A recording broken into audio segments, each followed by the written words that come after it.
Assalamualaikum warahmatullahi wabarakatuh. 7 Maret 2026 kita dapat bermuajah berkumpul dengan acara Diklat Implementasi Kurikulum Berbasis Cinta atau KBC dalam rangka melaksanakan rencana tindak lanjut yang sudah diwakilkan kemarin kepada dua guru kita untuk hari ini disampaikan atau ditularkan kepada teman-temannya terkait dengan kurikulum berbasis cinta. Akhirnya Madrasah MI Miftahul Huda Rejo menjadi pilihan pertama di masyarakat kita.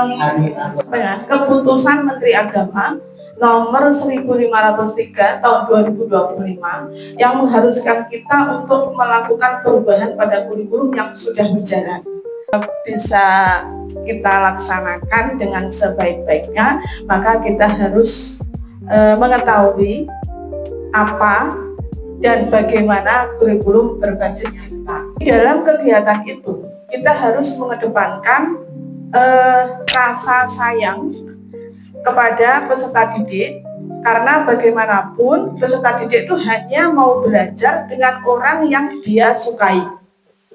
Mereka seneng, ya wes semua. Nyawangnya paling salah semua lah buku ini, pak guru ini. Nah, sekarang bagaimana supaya kita bisa mendidik dengan hati? Nah, itulah yang nanti disampaikan oleh para pemateri. Sebenarnya KBC itu hanya proses kita menyampaikan pembelajaran dengan penuh kasih sayang, karena tujuan pembelajaran kita tidak hanya supaya materi itu tuntas, tapi juga bagaimana kita membentuk akhlak mereka, membentuk karakter mereka, sehingga nanti ketika mereka keluar dari sini memiliki akhlakul karimah yang menyayangi dirinya, menyayangi orang lain, dan menyayangi lingkungan. Jadi misalkan kolaborasi dari pelajaran fikih dengan akidah akhlak, mungkin fikih dengan Quran hadis, atau PPKN dengan matematika dan lain-lain, itu nanti kita kuatkan dalam kurikulernya. Assalamualaikum warahmatullahi wabarakatuh. Jadi yang pertama, saya kenalkan dulu, sebenarnya ini sudah panjenengan lakukan setiap hari. Kurikulum berbasis cinta. Otomatis kalau kita di kelas, yang paling utama kan kita mengkondisikan anak di kelas. Bukan berarti kalau cinta itu anak yang di kelas tak lulus terus, tak lem terus. Bukan seperti itu. Karena kan tiap kelas itu mesti ada tipe anak yang berbeda. Ada diri sendiri, pada Allah dan Rasulnya, kemudian pada sesama, bahkan pada lingkungan, dan yang terakhir biasanya yang harus kalau kita hidup di Indonesia itu pada tanah air. Jadi tulus, ikhlas, pokok intinya lah cinta wis ikhlas bu sembarang. Masih awake dhewe soro, masih kesel poso-poso kuwi ikhlas pokoknya. Sementing niku. Kadang jenengan lek cinta dengan seseorang masih kangelan, jenengan kan mau berkorban gitu. Kalau di MI Miftahul Huda Rejo budaya atau iklim madrasahnya, kita masuk pagi berdoa, murojaah, bahkan ada mengenal nasionalisme, membaca Pancasila, kemudian menyanyikan lagu kebangsaan, berkumpul lagu Indonesia Raya, terus pokok padamu negeri, pokok nasionalismenya ada. Itu namanya bukan model ajar lagi. Kalau di kurikulum cinta namanya kembali lagi namanya RPP, balik mana? Artinya sama, cuma kata-katanya yang berbeda. Lanjut begini.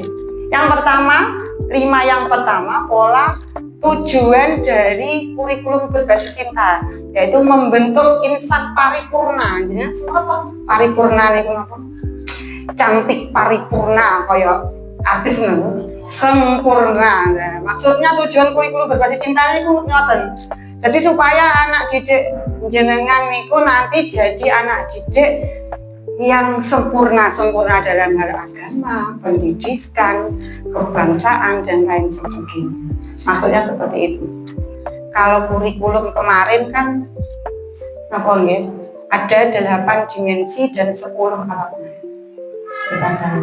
Kalau kurikulum cinta, itu mboten. Kita gunakan yang panca cinta. Ada lima tadi. Ya, jadi pola yang kelima itu adalah lingkungan belajar yang kita gunakan untuk menerapkan panca cinta. Apa saja? Yang pertama, aman, nyaman, ramah, menyenangkan, dan sejahtera. Cinta sedang, cinta besar, cinta semuanya. Kata nggih? Cinta kecil, cinta sedang, cinta besar, cinta semuanya. Tepuk tangan untuk Rasulnya. Yang pertama cinta Allah dan Rasulnya. Tepuk panca cinta. Yang pertama cinta Allah dan Rasulnya.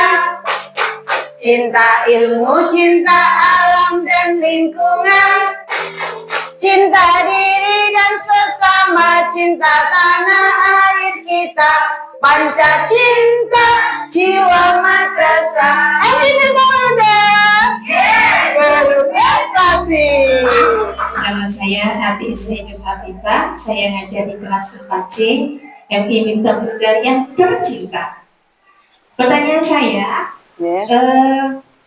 tentang kurikulum cinta, apa dampak utama dari penerapan kurikulum cinta terhadap murid? Kasih W, kasih O, kasih W. Wow, keren. Yang Bapak mungkin seperti ini, dampak apa yang diinginkan ketika kurikulum cinta ini nanti diterapkan di madrasah kita? Yang pertama, yang pastinya karakter anak. Karakter anak itu nanti menghasilkan anak yang diterapkan pada panca cinta. Seperti tadi, dinamis, seperti saya tadi juga apa? Seperti yang tadi. Itu dari tujuan utama diterapkannya kurikulum cinta. Jadi nanti setelah anak misalkan cinta Allah dan Rasulnya, berarti nanti ibadahnya semakin bagus. Seperti di kurikulum yang sudah kita terapkan, kita membiasakan anak jamaah sholat zuhur.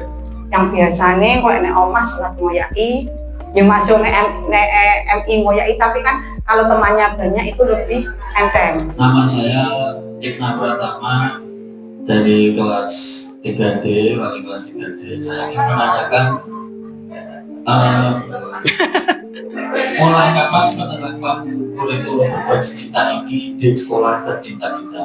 Kasih W, kasih O, kasih W. Wah, keren. Kedua nih.